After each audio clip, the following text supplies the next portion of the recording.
Bien, la clase de hoy, que es clase 5 para mí, porque ya la explicación ya estaba, y tiene que ver con evangelismo y discipulado, y aquí estamos centrados en la iglesia primitiva, la iglesia primera. La iglesia primera perseveraban, dice en la doctrina, Hechos capítulo 2, en la doctrina de los apóstoles, en la comunión unos con otros y en el partimiento del pan y en las oraciones. Esta fue la clave. Este solo texto nos da una profundidad tremenda de lo que la iglesia primitiva o la primera iglesia hizo. Solo este texto nos daría para poder escudriñar y tener un análisis completo de muchas clases sobre cómo hacerlo hoy día nosotros, perseverar. Escuché una frase de mi papá, ¿será que la leyó o no la leí? La voy a leer. No le he preguntado si la leyó o esta es fruto de la experiencia de la vida cristiana o la escuchó de alguien. Pero miren lo que dijo esto en el campo. Vamos a visitar un culto que tenemos al campo a 40 kilómetros de Angol. Teníamos culto ese día sábado porque lo hacemos, digamos, una vez por mes en ese sector porque hay poquita gente, pero un culto nuevo que se llama el sector La Esperanza. Y ahí él dio esta frase porque también él va conmigo, salimos a predicar juntos, a visitar. Y esta frase quiero que la entendamos todos, hablando de la perseverancia. La perseverancia es el piso más fuerte para nuestra casa o para su casa o para mi casa espiritual. Miren lo que dijo acá. La perseverancia es el piso más fuerte para su casa espiritual. Y esto yo creo que lo leyó a la luz de los apóstoles en el libro de los Hechos, porque nuestra casa espiritual tiene que tener un piso. Usted dirá, no, si eso es Cristo, es nuestra base. Sí, claro, totalmente de acuerdo. Cristo es nuestra roca, porque así dice Mateo capítulo 7, 24. Pero la perseverancia es la clave en todo lo que hacemos en la vida, llámese cristiana o vida laboral o vida de lo que nosotros nos desenvolvamos. La perseverancia. Y miren, y los apóstoles, dice, y perseveraban todos, estaba hablando ahí, en la doctrina de los apóstoles, en la comunión los unos con los otros, en el partimiento del pan y en las oraciones. Wow. Avancemos, por favor, la clase 5 del día 20 de hoy. Vamos a hablar del discipulado en la iglesia primitiva, comprender cómo la iglesia del primer siglo consolidó el discipulado como un proceso racional, doctrinal y misionero, acompañamiento, enseñanza continua y mentoría. Y como mentoría está hablando de alguien que enseña. Eso es en resumen lo que vamos a ver.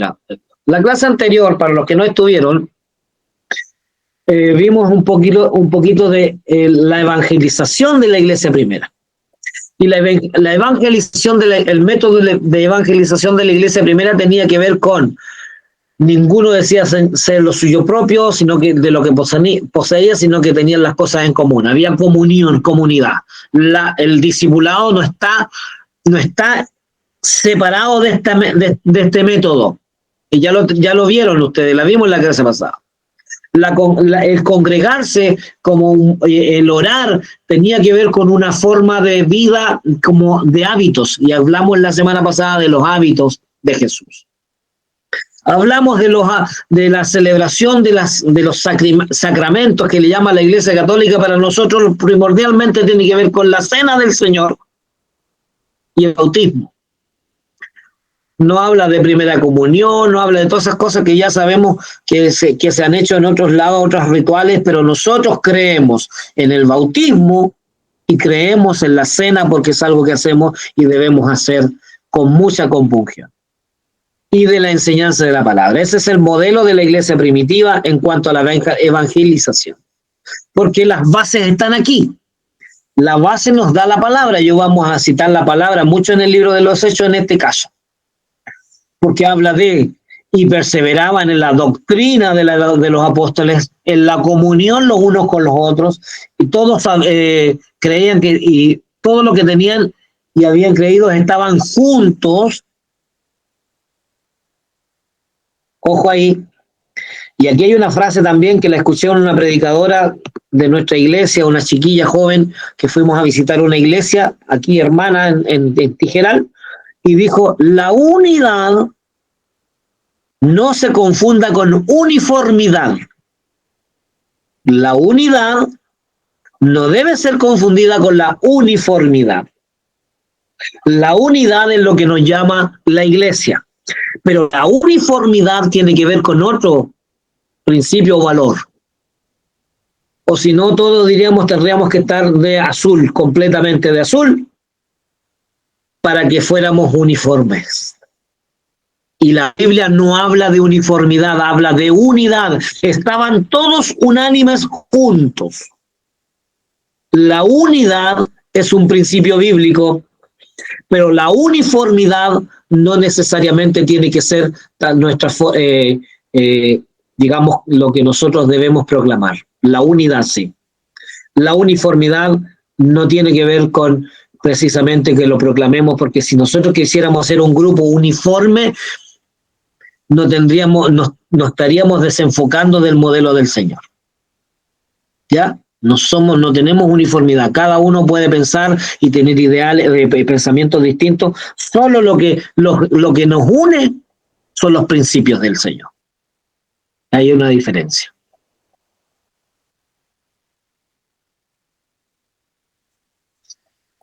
¿Cuál es el modelo discipular de la iglesia primitiva? El modelo de la iglesia primitiva se basa en la unidad, el arrepentimiento y la restauración. Está orientado a mantener la santidad de la comunidad a través de la comunión, la oración, la enseñanza apostólica. Cuando se presentaba pecados, la disciplina buscaba el arrepentimiento del infractor y su posterior reconciliación con la iglesia. Y ahí aparece el Señor dando esos mensajes. Si usted ve a alguien, si ves a alguien que está en pecado, anda, amonéstale. Si no te entendió, anda, búscale. Ese es modelo. Este es el modelo discipular de la iglesia. No estamos hablando de discipulado persona a persona, estamos hablando de iglesia, estamos hablando de cómo lo haría usted como pastor, yo como pastor, la pastora, quienes llevamos un rebaño, un grupo de gente. Diríamos, si vemos a alguien que está en pecado, no dice coméntalo con el de al lado, no dice, no haz una mirada o vista gorda, no lo dice. Dice, anda, amonéstale. Pablo dice lo mismo, ¿eh? Anda, amonéstale. No dice si te llegó un comentario de alguna persona.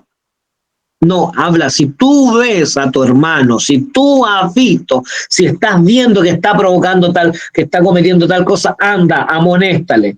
Has ganado a tu hermano, cubre multitud de pecados. Si no, busca 2 o 3 testigos, anda, amonéstale nuevamente para restaurarlo. Si no, anda, involucra a la iglesia, dile, el hermano está en esto, queremos orar por él, vamos a restaurarle, hacemos una cadena de oración, hacemos una búsqueda.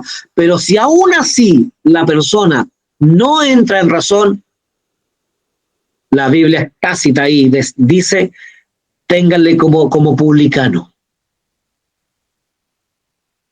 Es dura esa parte. Y usted dirá, está mal, no hay amor, pero no tiene que ver con eso. Tiene que ver con, no podemos nosotros expulsarlo de la iglesia, pero tenerlo como un oyente. Yo hablo cuando dice ténganlo como publicano, en el fondo ténganlo como un oyente. Porque si no sale de su pecado, no puede usted utilizar. No se condice, porque la vida de los primeros discípulos y la primera iglesia y la iglesia primitiva tenía un valor superior. A ver si lo encuentro aquí. Dice, y alababan a Dios, y esto no lo subrayé, pero debía haberlo subrayado. Subrayelo usted en su Biblia. Y teniendo, dice, favor con todo el pueblo. Otra versión dice que el pueblo los cuidaba o el pueblo los reconocía. El pueblo tenía con ellos una comunión, porque vinieron a hacer una iglesia, un método distinto en un mundo de clases sociales muy, digamos, eh, sin amor, sin misericordia. Entonces, características, comunión, unidad, arrepentimiento y restauración son sus características y la prioridad que usaban para esto es la enseñanza. ¿Ya? Recordemos que usó este método, Jesús usó este método de la enseñanza, incluyendo incluso mujeres. Si alguien usará un lenguaje inclusivo para poder poner a Jesús en esa línea, que no es la línea que nosotros vamos a, digamos, no aprobamos, pero Cristo incluyó a las mujeres cuando nadie las incluía.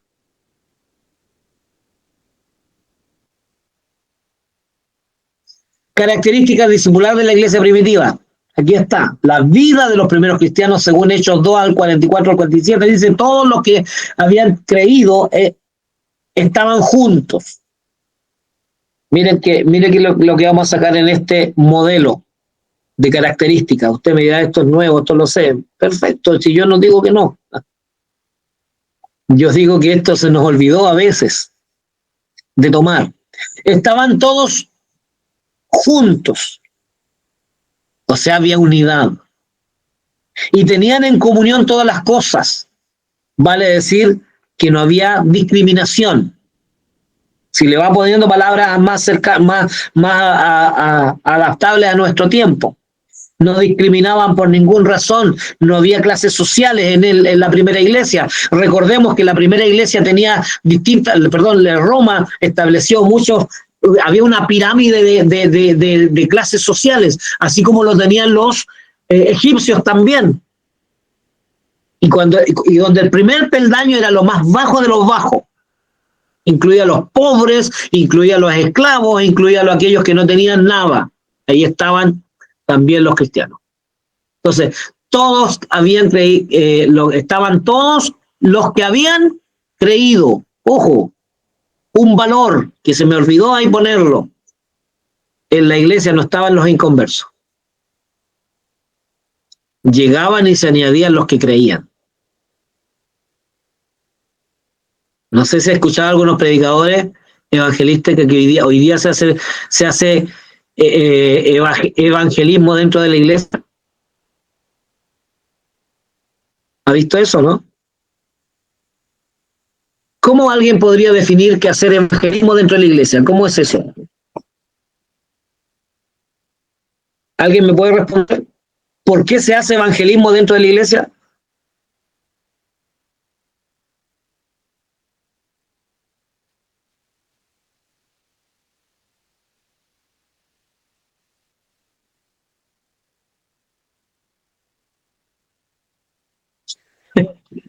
No sé, ¿están en jaque o están sin querer hablar? Es que aquí hay algunos sermones que tienen esa orientación evangelística, pastor. Un tipo de sermón Pero evangelístico. el sermón evangelístico es por fuera. Al aire libre. Al inconverso. ¿Es inconverso entonces en la iglesia? ¿Y por qué están? Yo pienso, pastor, que debe ser, como dice la palabra de Dios, que debiendo ser ya maestros, siguen siendo como niños algunos. Les cuesta entender la palabra. Puede ser por ahí, pero la orientación no es a tener inconversos, nosotros no podríamos. No es que no tenga, no le cierre la puerta, perdón, no me malinterprete.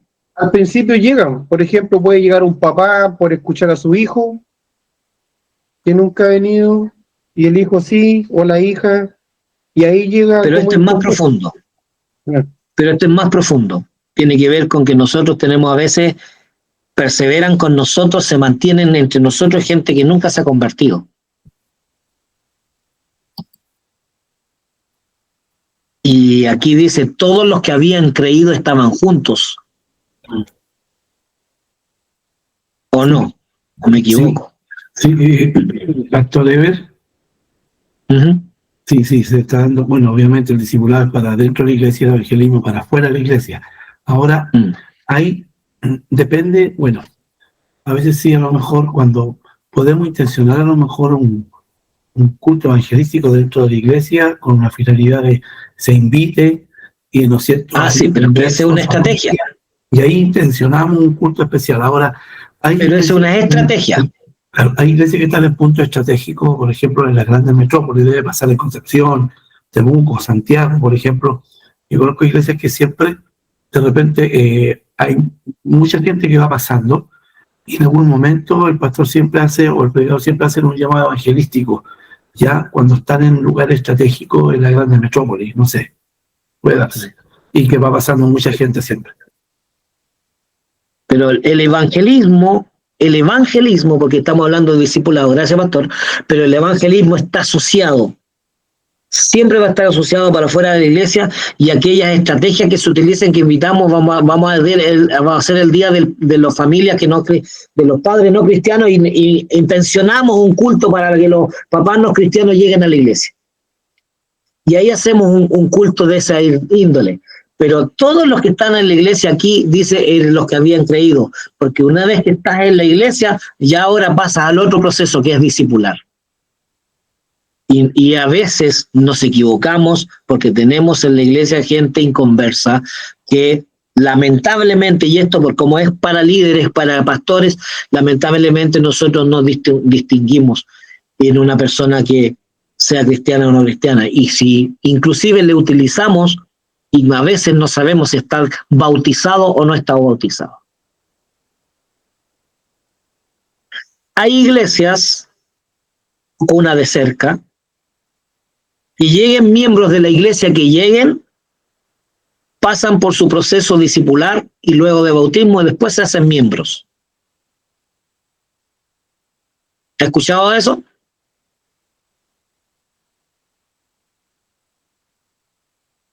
Porque aquí la exigencia del apóstol, en lo que escribe el libro de Hechos, y lo que hizo la primera iglesia es que todos los que estaban ahí estaban en comunión, estaban en unidad, estaban creyendo, eran creyentes. Por eso no les era indiferente morir.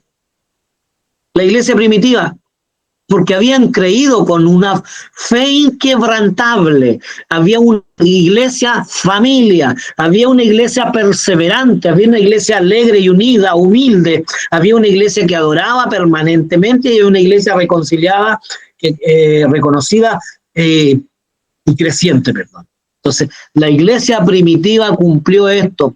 Nadie de los que no eran, y si alguno cometía pecado, era confrontado. Pablo dice, hay uno que se metió con su madrastra y el Señor lo puso en prisiones en disciplina hasta moler su cuerpo, pero que su alma no sea perdida.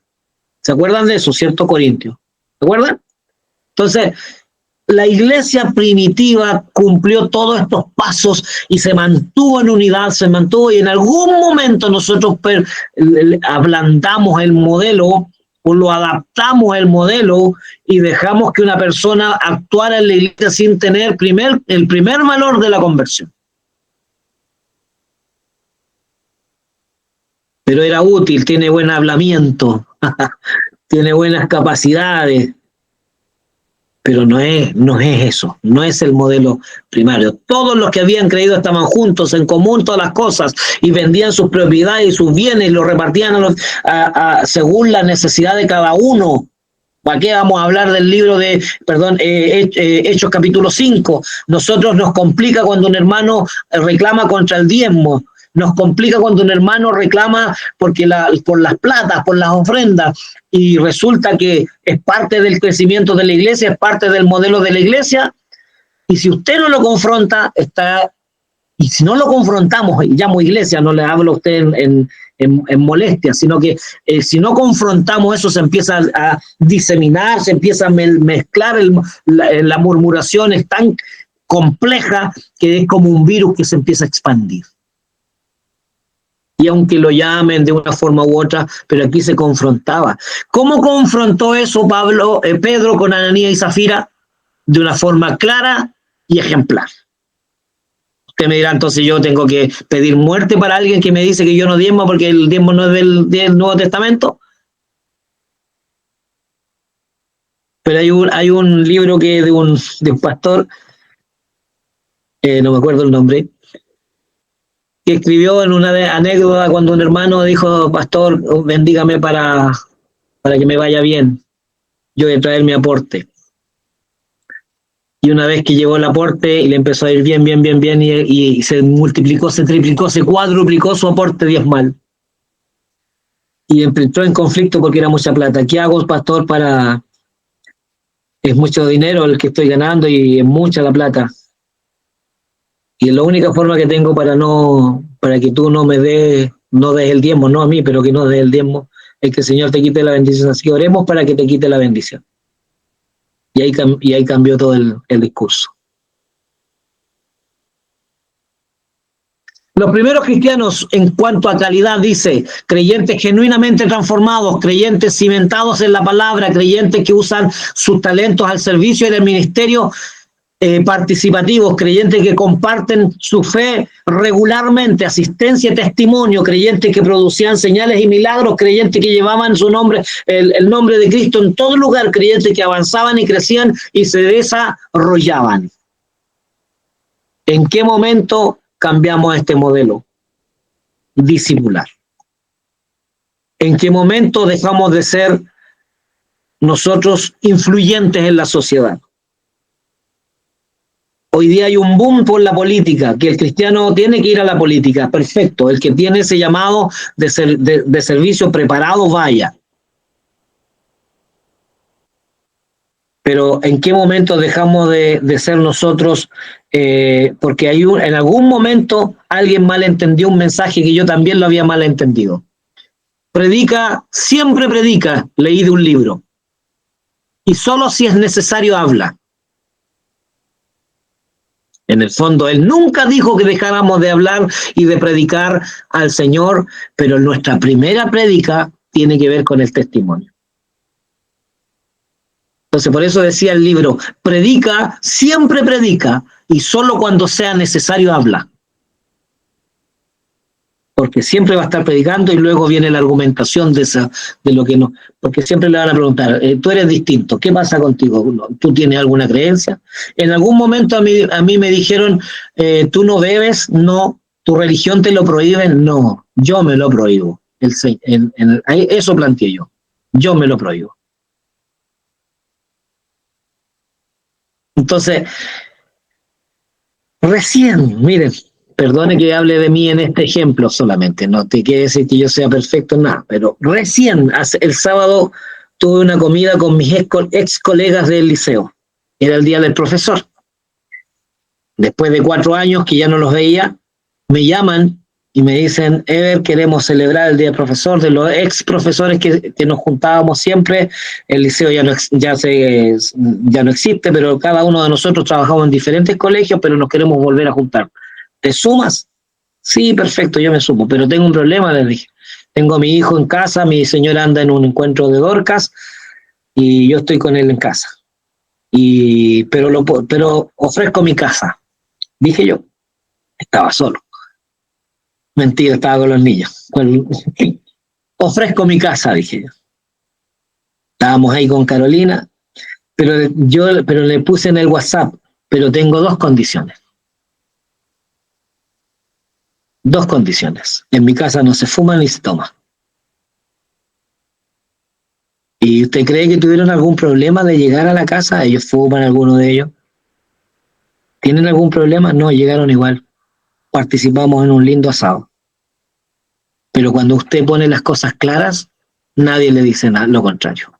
Y uno salió a la plaza, porque yo vivo justo al lado de una plaza, así que salió a la plaza fuera de la casa.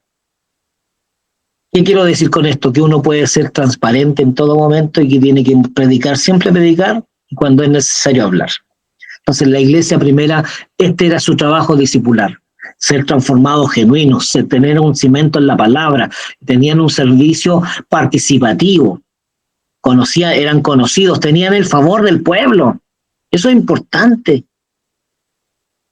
Tenían el favor del pueblo. Entonces, por eso nosotros en mi iglesia, aquí en María Vizquer, tenemos un problemazo. Donde está nuestra iglesia. Las calles son pequeñas y tenemos muchos vehículos, y cuando hacemos los servicios estamos pegados a las casas de los vecinos. Ya no hacemos vigilias. Es más, hemos dejado de hacer encuentros inclusive masivos, porque no queremos, y nos quieren mucho los vecinos, pero no queremos perder el favor del pueblo. No porque no hablemos la verdad, sino porque uno puede hacer en eso, ser muy, digamos, se tiene que entender que nuestro evangelio tiene que ver con otra cosa. La iglesia primitiva era una organización reproductora, era una organización multiplicadora, era una iglesia primitiva, tenía un sostén para los suyos, una especie de forma de mantenimiento, manifestaba testimonio, fruto de ello, los frutos producían resultados. La iglesia primitiva impartía señales, milagros y maravillas, prodigios en la comunidad y en todo lugar. Hoy día la iglesia no puede dejar de tener milagros, pero no son el fondo, son un medio.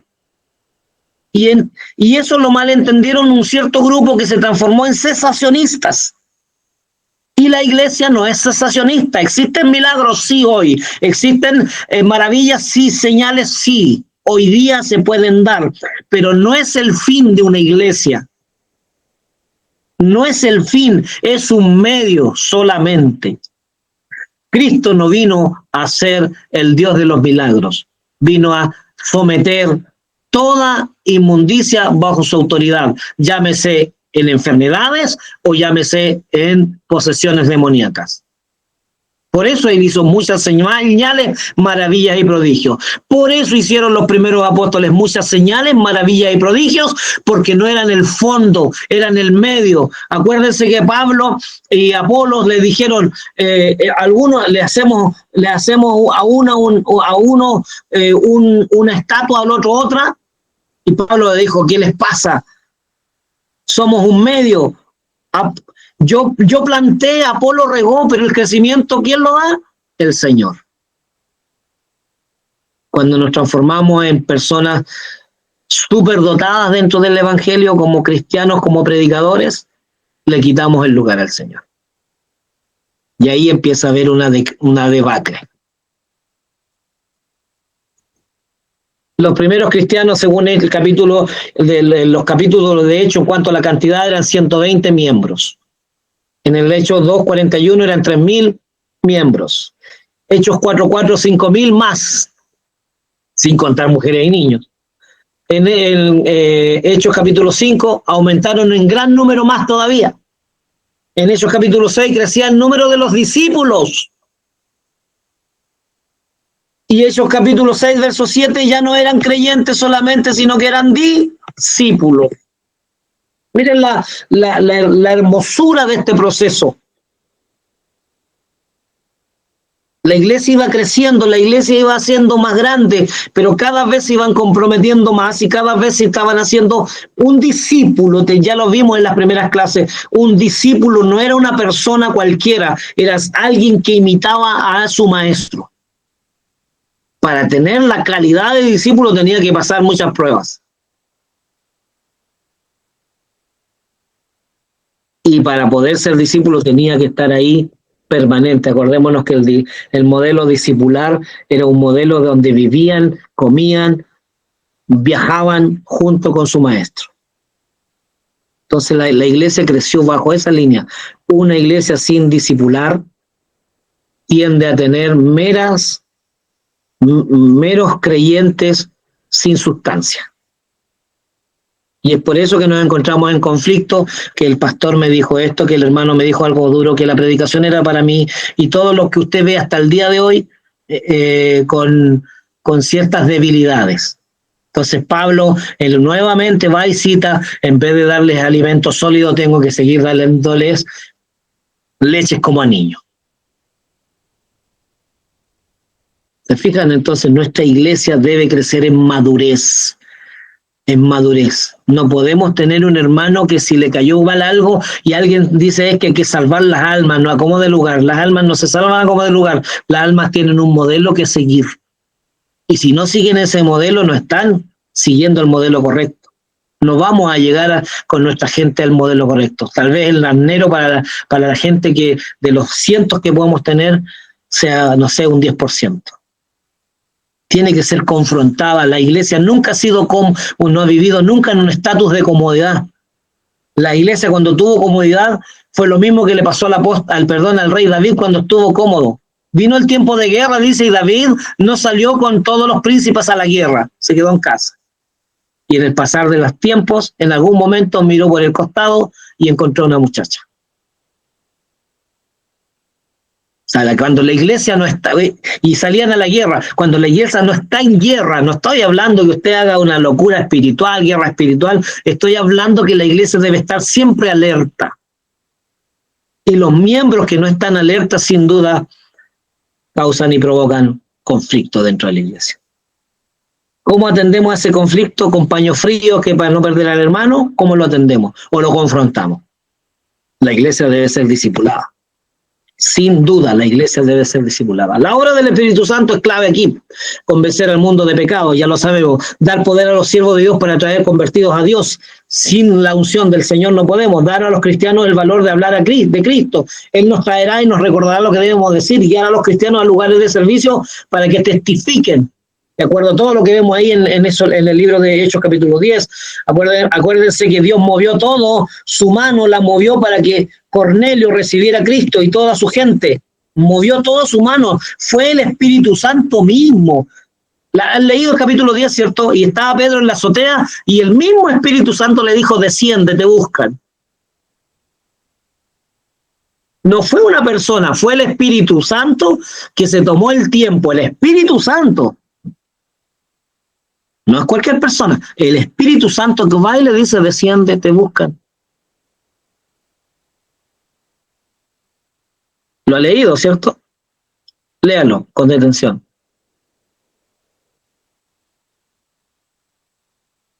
Y fue Pedro, obviamente no iba a ir a dejar de ir donde tenía que ir. Los primeros cristianos, su obra ministerial, número 1, ministraban a los perdidos. Número 2, ministraban a los oprimidos, ministraban a los enfermos y ministraban a las familias de Dios. Esto prácticamente era el ministerio del avivamiento. La Biblia dice que que velemos sobre el prójimo, que guardemos unos a otros, queremos unos por otros, que cuidemos unos por otros. Esto significa que el ministerio de cuidar los unos a los otros significa que es un gran valor para el Señor. ¿Se acuerdan de Caín y Abel? A veces estamos con eso. ¿Seré yo guarda de mi hermano? ¿Qué me importa que el pastor haya cometido pecado de él? ¿Qué me importa que el hermano haya cometido pecado de la otra iglesia, no es de la mía? No. O sea, en el fondo nos debería doler que se cometió un pecado, un error, y deberíamos ser agentes de restauración. Porque para pisotear ya está el diablo. Nosotros no. Que debemos decir la verdad, sí. Pero no, para pisotear no estamos nosotros. Entonces, esta es nuestra obra ministerial, esta es la obra discipular, queridos pastores. Cuando un discípulo, un hermano venga a usted y diga, es que ese se lo merece. No. Nosotros no estamos para eso. Acuérdense que la Biblia dice claramente que cuando hay adúlteros, fornicarios, los juzgará Dios. ¿Cuál es nuestra labor? Es someterlo a disciplina. ¿Cuál es nuestra labor? Tenerlos, si restaurarles. Esa es nuestra labor. Es nuestra obra ministerial. Por eso la iglesia dejó en algún momento de amarse el uno al otro. Al que le iba bien, a la iglesia que le iba bien, no sé, voy a hacer algo, no, mejor no me lo resuelvo. La iglesia que le va bien, deberíamos gozarnos porque le va bien, po, que va creciendo, que tiene algo.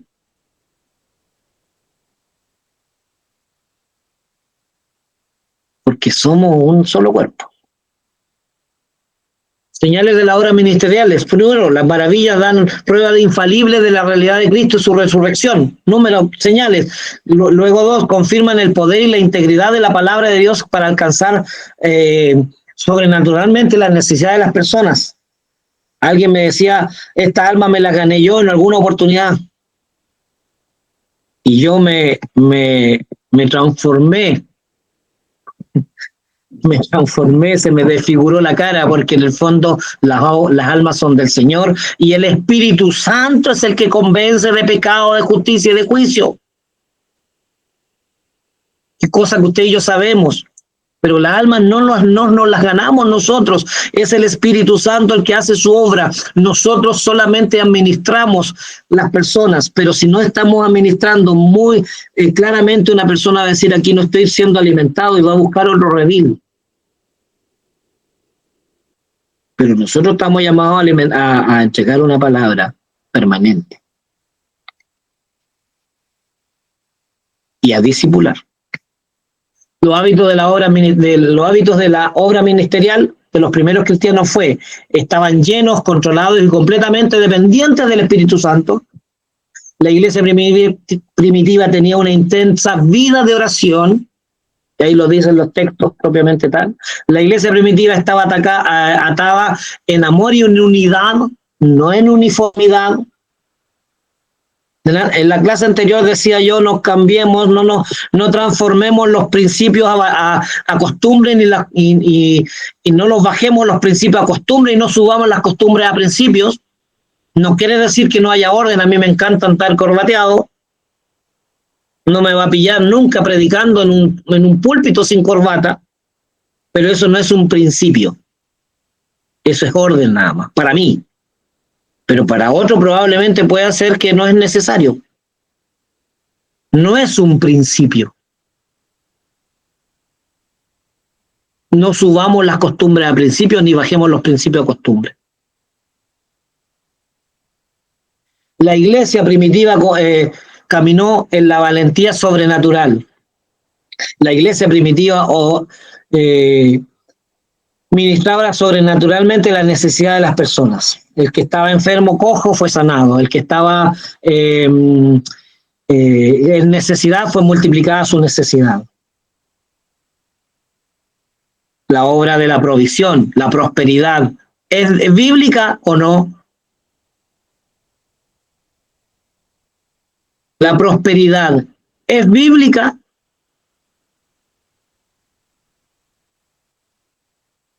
Amén, sí.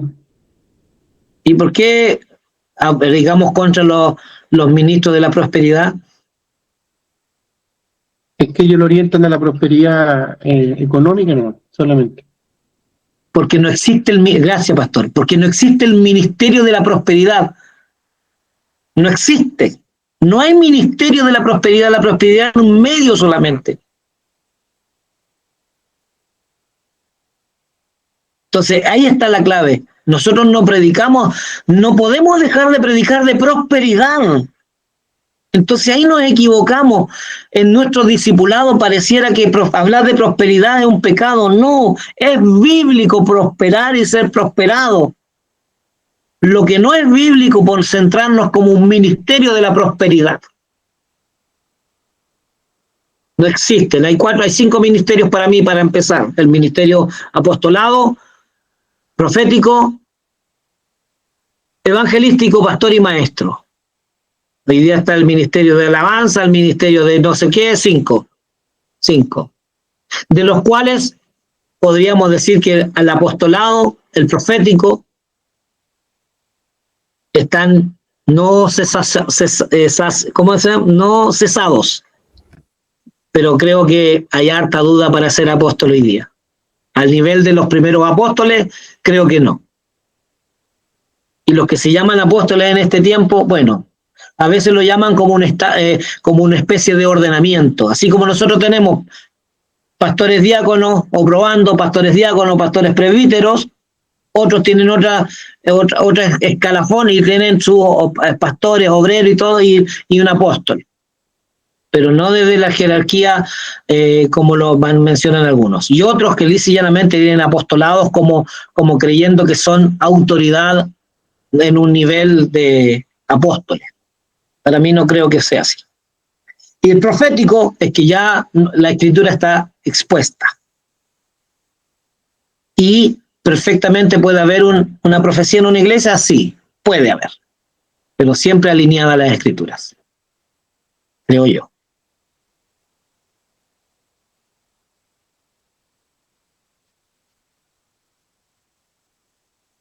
Ay, me equivoqué. Y hasta ahí era la clase de hoy. ¿Algo que comentar, Pastor Alejandro? Pastor Andrés, Pastora Cristina, Pastor Mora, Pastor Freddy. Pastor Freddy, en el tiempo de mi esposa... Dígame, pastor. No, algo que comentar. Bueno, con respecto a lo que vivimos nosotros como iglesia, como congregación, al empezar a poner orden, doctrina, basado primeramente en la escritura, ¿cierto? Y también respetando lo que es los estatutos de nuestra corporación, nos dimos cuenta que teníamos un montón de niños dentro de la iglesia con más de 20 años, argumentando su trayectoria por sobre los conocimientos o la madurez espiritual que se espera de una persona de 20 años. Y ya hoy en día lo conversamos con los hermanos que estamos trabajando en la iglesia, con oficiales, para poder empezar a discipular la iglesia. Hermanos que han estado 35 años dentro de la congregación, que todavía tienen que irse al índice para buscar un libro de la Biblia, no tienen claro cuál es su fe, la posición en la cual están parados, y en ese aspecto vamos a empezar a ser discipulados dentro de nuestra congregación, discipulando primeramente a los hermanos que quedaron dentro de la congregación, para hacerlos crecer y madurar en el espíritu. Así que eso, mi pastoral. Gracias. Pastores, ¿sabían ustedes que esto es nuevo? Uno siempre va leyendo algo y se va quedando con cositas. ¿Sabían ustedes cuándo está lista la semilla de mostaza? Llega a ser como un árbol, dice la Escritura. Pero ¿cuándo está lista, germinada ya? Porque Dios nos compara a eso, ¿no? Que nuestra fe tiene que ser así. ¿Cuándo está dando sus primeros frutos, entre comillas? La semilla de mostaza. ¿Se ve o no? A los 3 meses. A los 3 meses. Y nosotros nos demoramos en que una persona dé frutos, ojalá con un instituto bíblico encima. No estoy echando por tierra el instituto, ¿eh? Pero una persona, un creyente a los 3 meses ya es útil. Nuevo y todo, estamos de acuerdo. Pero a los 3 meses debe mostrar su fe ya.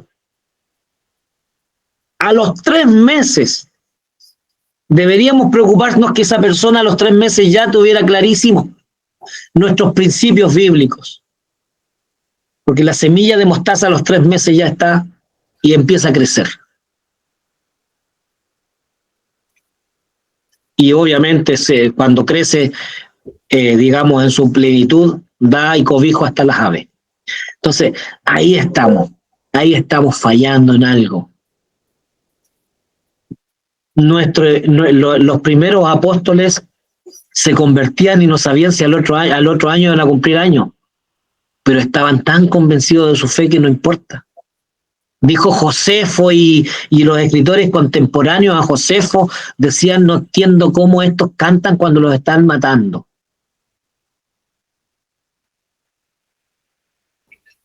Entonces, no, mientras la persecución ocurría en Roma, más crecimiento había. Por eso cuando estamos en comodidad, es lo peor que le puede pasar a una iglesia. Está cómoda, está próspera, está llenita, el templo está lleno y pareciera que con eso estamos completos. Les aseguro que ese está llegando a la cúspide. Usted sabe que en mi profesión aprendimos mucho este modelo que se llama el modelo y la curva de un producto que tiene el nacimiento, el crecimiento, la madurez y el declive. Son 4 estados. Y lo que más provoca y lo que más quiere cualquier empresa es que su producto tenga un tiempo de madurez muy prolongado. Mientras más prolongado sea el tiempo de la madurez, el producto vale. Y ahí es donde vienen los genios de la publicidad para que el tiempo de la necesidad de ese producto se mantenga lo más posible. Nacimiento, crecimiento, madurez y declive. No sé en qué etapa estamos nosotros. Si está en crecimiento o ya estamos, dijo el pastor, llevaba 20 años con gente a veces inmadura o niños y están en crecimiento. ¿Cuándo viene la madurez? Y esa madurez hay que prolongarla por mucho tiempo. Nos falta mucho, ¿cierto? No, esto no es una crítica para usted, no me malinterprete, por favor, entiéndame a lo que quiero llegar. Quiero que entendamos que nuestra vida cristiana como líderes debe ser como más pujante. No basta. ¿Alguien levantó la mano? El pastor Joel. Abandonó. No levantó la mano, abandonó. No basta con solo pastorear un grupito, hay que mantenerle en enseñanza, en permanente. Esto significa cansancio. Para hacer estas evaluaciones, para hacer estas ponencias, uno tiene que tomar tiempo. Para hacer sus exposiciones de estudio bíblico tiene que tomar tiempo. ¿Significa menos sueño? Sí. Es que yo trabajo, dirá usted, y ahí entramos en otra polémica. Si necesariamente debemos hacerlo o vamos a ir modificando esa cosa. Eso, yo puedo hablar de lo que he visto. Yo llevo más de 20 años en esto de la enseñanza porque no es que lleve más de 20 años de la enseñanza y me sea como poner mis títulos ahí, sino que más bien me dediqué del año 2000 seriamente a estudiar la palabra. Seriamente, del año 2000 en adelante. Pero no así como a poquitito, no. Creo que he estado en 2 institutos, 3. He estado en el Gilgal, que se llamaba el primer instituto de nuestra misión, Pastor Manuel, no sé si se acuerda. Gilgal fue nuestro primer instituto allá por el año 2000. Así es, Rancagua. 98 a 2000, que tuvo sede aquí en el Pastor Israel Barra en ese tiempo. Ya. Bueno. El primer instituto, fuimos la primera generación y murió al tiro, nunca más se siguió.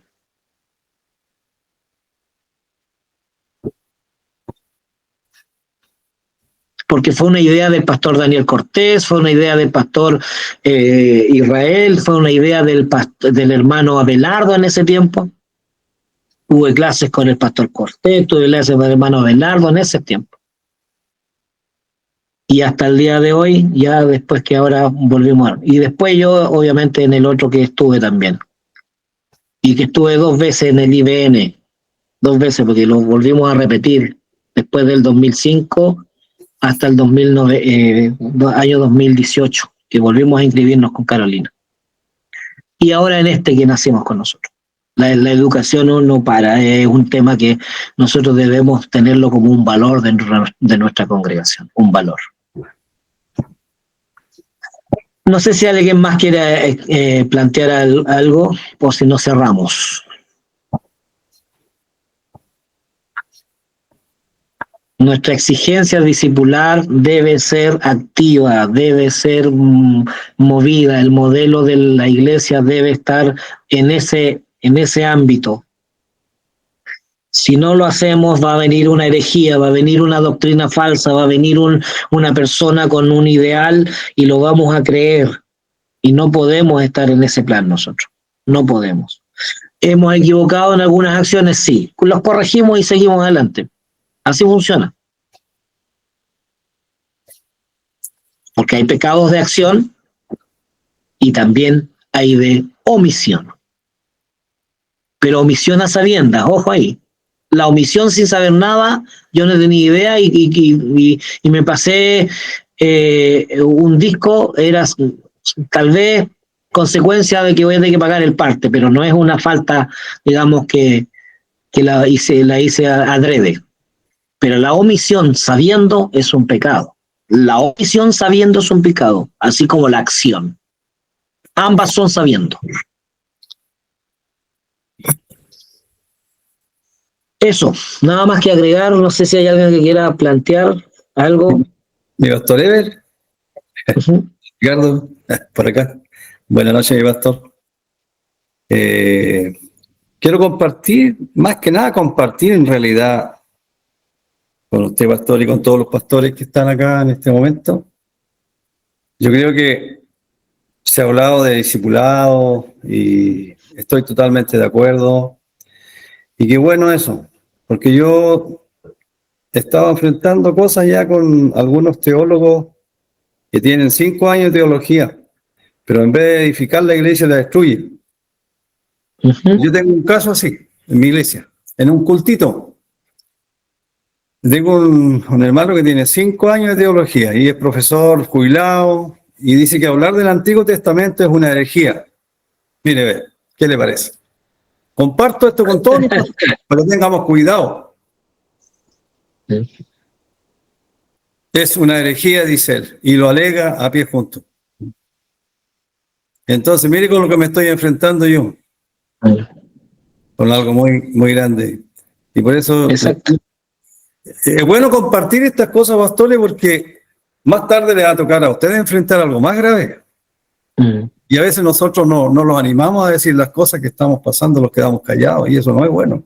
Y nosotros, dentro de nuestra institución, Pentecostal Nazaret, tenemos que defender los valores de nuestra institución y cuidar nuestras ovejas para que no vengan esos falsos maestros que salen de nuestra propia iglesia a veces enseñando otras doctrinas. Así que eso, pastor. Mire, no sé, soy el más nuevo entre ustedes, tal vez en cuanto a experiencia, pero pastoral directa. Pero tome acciones. Sí. No omita, tome acciones. Por eso. A veces quedamos como malos de la película, pero tome acciones. Amén, sí, pastor. No le dé púlpito. No dé más púlpito a personas bajo esa línea. Tome acciones, porque las acciones son concretas, pastor. Para todos nosotros. Si no tomamos acciones, son omisión. Y uno cuando está en una iglesia, a nosotros nos ha llegado mucha gente nueva, harta. Algunos de otras iglesias que han llegado con sus cartas, otros que nos han dicho nos complica ir a otro lado y vamos a ir con ustedes, y no son menos de 30 o 20 y tantos, no menos. Y nosotros hace años que tenemos el Día de Acción de Gracias el primer domingo de cada mes. Y esto yo lo hice el año pasado. Un Día de Acción de Gracias dije lo siguiente, no sé si era marzo o no, del año pasado.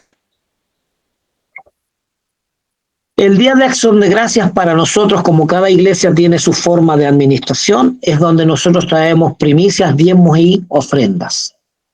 Amén. Y ese día se instituyó, y lo practicamos de hace mucho tiempo. No le exigimos, dije yo, y esto es para los nuevos, yo fui muy directo, esto es para los nuevos. No le exigimos que traiga usted diezmo, primicia y ofrendas, pero no lo respetemos. Si a usted no le gusta, esta es nuestra forma de iglesia. Si usted no adhiere a este modelo, no le ofrecemos otro. Tome su decisión, seguir con nosotros, o su libre decisión de no seguir con nosotros. Pero esto es nuestro modelo. No se ha ido a ninguno hasta la fecha. Amén. Pero si usted no dice, si no decimos, pecamos de omisión. Y generamos un ambiente ambiguo. Lo que menos hacían los primeros apóstoles fue ambigüedad. ¿Quién te perturbó de traer lo que habías prometido? Le dijo Ananías. No has mentido al hombre, sino a Dios. Amén. Lo confrontó. Y nosotros hoy día creemos que la confrontación diciendo que esto está equivocado es un pecado, o que es una persona que es poco tolerante, o de alguien que más bien es irrespetuoso con la autoridad, ya que hay una autoridad aquí, o no hay más, hay dos, perdone, nuestra autoridad es del directorio. Hay dos. Pero no es faltarles el respeto, es decir las cosas en aras de una solución. Estoy hablando a nivel de misión, pero a nivel de personal, de iglesia local, ya que estamos en autoridad, somos nosotros los que tenemos que poner las líneas de autoridad de acuerdo a los parámetros que nos establece la misión. Si yo formo y yo me voy al otro extremo donde el pastor no le pueden decir nada, los estatutos dicen que tenemos que tener oficiales. Un poquitito. Los estatutos dicen que tenemos que tener tesorería, así que la tesorería no es única y exclusiva de usted. Me acuerdo de un pastor superintendente de la zona medio norte, que dijo, no, pues, supervisé y aquí habían unos errores administrativos, los tuve que enfrentar. Orientar. Me encantó esa presentación de un superintendente en unos 2 años atrás de una exposición que hizo un superintendente. Esa es la labor del superintendente. Si hay algo que está errado, el pastor se enojará, pero a la luz de los estatutos que nosotros respetamos, debemos también acogernos a ese respeto. Eso es discipular. Eso es discipular. Amén. Pero con reglas claras, y nuestra misión tiene las reglas claras, queridos. En nuestra misión no debería aparecer ninguna falsa doctrina si nosotros tenemos nuestro decálogo de doctrinas, pues. Está clarísimo. En la forma de bautismo, en la creencia de nuestra fe, que somos salvos por gracia y que además asumimos que esa gracia que es inmerecida, pero también debemos cuidarla con temor y temblor, y está ahí en el decálogo, ¿cómo se dice? Porque son 11 ahora, me parece, ¿no? Ya, entonces, no sé cómo decirlo en cuanto a ese nombre. 11 cálogo no daría, ¿no? Bases doctrinales. Bases doctrinales. ¿Ah? Bases doctrinales. Sí, pero no son 10, son 11, ¿cierto? Claro, como ahora ha ido subiendo el número, antes se decía... Entonces no un decálogo, un decálogo más uno, porque no sé cómo se dice. Bases doctrinales, sí, aparece bases doctrinales. ¿Ya? Y ahí está. Si un pastor de los nuestros se desvía en eso, no podemos decir, no, hazlo como tú quieras. Somos una organización discipulada. Cuando aparecieron 3, que no vale la pena ni hablar mal de ellos ni nada, pero aparecieron 3 pastores que se terminaron yendo de la misión, fue porque alguien no hizo la pega, queridos. No confrontó en su tiempo. Los dejamos crecer. Y alguien de ahí no hizo la pega, llame y le pongámosle el nombre que sea. Institucional estoy hablando. Porque llegaron a provocar en una conferencia que yo estuve en Talagante, que fue horrorosa.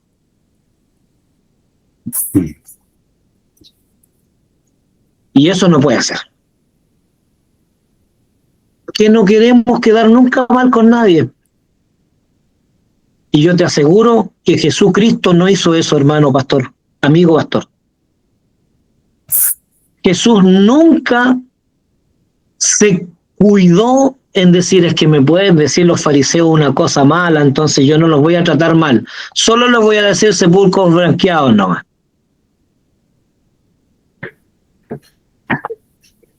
¿O me equivoco? No, pastor, está dentro de lo correcto. Entonces, confrontemos. Por favor, confrontemos lo que hay que confrontar. En amor y todo, pasando los pasos que corresponden, no hay problema. Primero, individualmente, grupalmente, a la iglesia. Y si no, lo tenemos como simple oyentes. Pero a un oyente yo no le confío el púlpito a nadie, como oyente.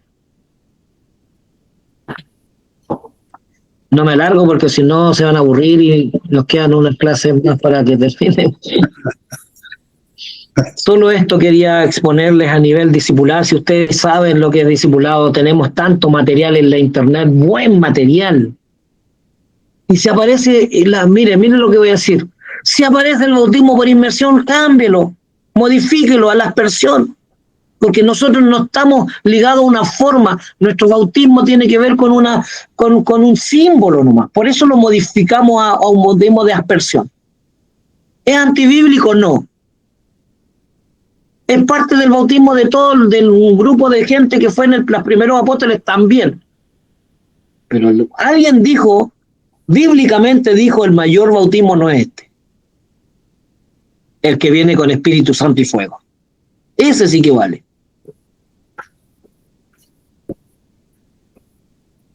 Pero hay mucho material bueno, solo que nos falta a nosotros ponernos en la brecha ahí con la gente que, como el pastor que acaba de decir, que tiene alguien con muchos estudios bíblicos, 5 años de teología, pero no es lo que nosotros predicamos. La Biblia es una sola. Así es. ¿Ya? Terminemos la clase de hoy, por favor. Si hay alguien que quiera plantear algo, también lo puede hacer. Pero si no, pues voy a pedir al pastor Iván que nos termine con una oración.